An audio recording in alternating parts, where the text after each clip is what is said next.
I'm at an angel meeting. I'm hearing about a company, their technology. I raise my hand. Do you have any barriers to entry?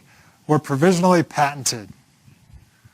And as you learn, that's not a correct statement, and it's just flat wrong. A provisional patent, it's just an application, a placeholder. What happens is, in the normal course of events, we've been talking about you might do a search, you might not do a search, you file a patent application. Let's call it a regular patent application. You file it in the patent office. You wait a couple of years. The patent office does their search. They examine it. They get back to you. They reject you. You go back and forth a few times, hopefully not too many times, and you get your patent. You're happy. Hooray. Sometimes you're not ready, and I'll talk about some of the reasons. Then you say, I don't want to start that whole process. It's a little scary. It's expensive. We're not quite ready. So we file a provisional patent application, which just says if you file this regular patent application within 1 year of your provisional date, we'll give you an effective filing date of your regular application, the 1 year earlier date of your provisional. Does that make sense? So there's a little bit of a catch, of course. You can't just write, so people say, this is great. I'm going to have my chair patent, and I'm just going to write one word, chair. And then a year later, I'm going to write, the chair is blue, it has 4 legs. No. It's only covered, your 1 year later date only goes back to the provisional date based upon whatever is already disclosed in the provisional, the overlapping subject matter. If you come up with something new in a year, and with it's blue or it has legs and there's metal, none of that gets the old date. And that's a big issue. But we'll talk about that. So, again, first question, why would you like to protect your invention? And are you ready? If you're ready, and I'll talk about what makes you ready, then you just, why wait?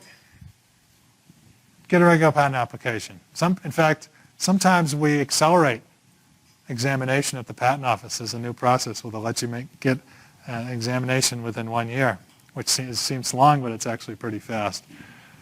If you're not sure, then let's talk about the next slides. First, a refresher. To protect your invention, you need to get a patent, yes. Time-consuming, it's expensive. You're going to spend X to file and then probably another X to 2X to get it through the patent office and issued. So that's going to be expensive. So there are some issues that if, say, for a startup or an inventor, you're thinking about getting a patent, you're not ready. Are you cash constrained? Patent applications are expensive. Like I said, they could be $10,000 to $20,000 easily. Is the technology not well developed? I actually filed a patent provisional application on a chemical technology that I'm not terribly sophisticated with, and the technology needed to be developed. So the idea was get my broad concepts on file in a provisional to the extent I can, and have some expert in chemistry come in and figure out the real details, and then file a non-provisional, and perhaps, hopefully, I was hoping there's some overlapping subject matter that can go back to the earlier year. You might not be sure of the business proposition. You might have just had an idea, and someone asked a question, well, I think it was you, you have a whole bunch of ideas, which one do you file on first? Well, maybe you're not sure, but maybe it's important enough to get a provisional application on file relatively inexpensively. So another issue is sometimes you're about to disclose it, and you could be attending a conference next week. I mean, every patent attorney has the same story. They get a call at 4 o'clock on Friday and say, the client says, I'm going to a conference tomorrow. Can you get this on file for me and protect it? Or am I okay? And they're, no, you're not. So you might want to get something really on file really fast that's not necessarily too refined, but at least protects you. You might be talking with investors. Investors, for the most part, are very resistant to signing non-disclosure agreements. Otherwise, they'd be signing them all day. And they have the money, so they can tell you what they will and won't sign a lot of times.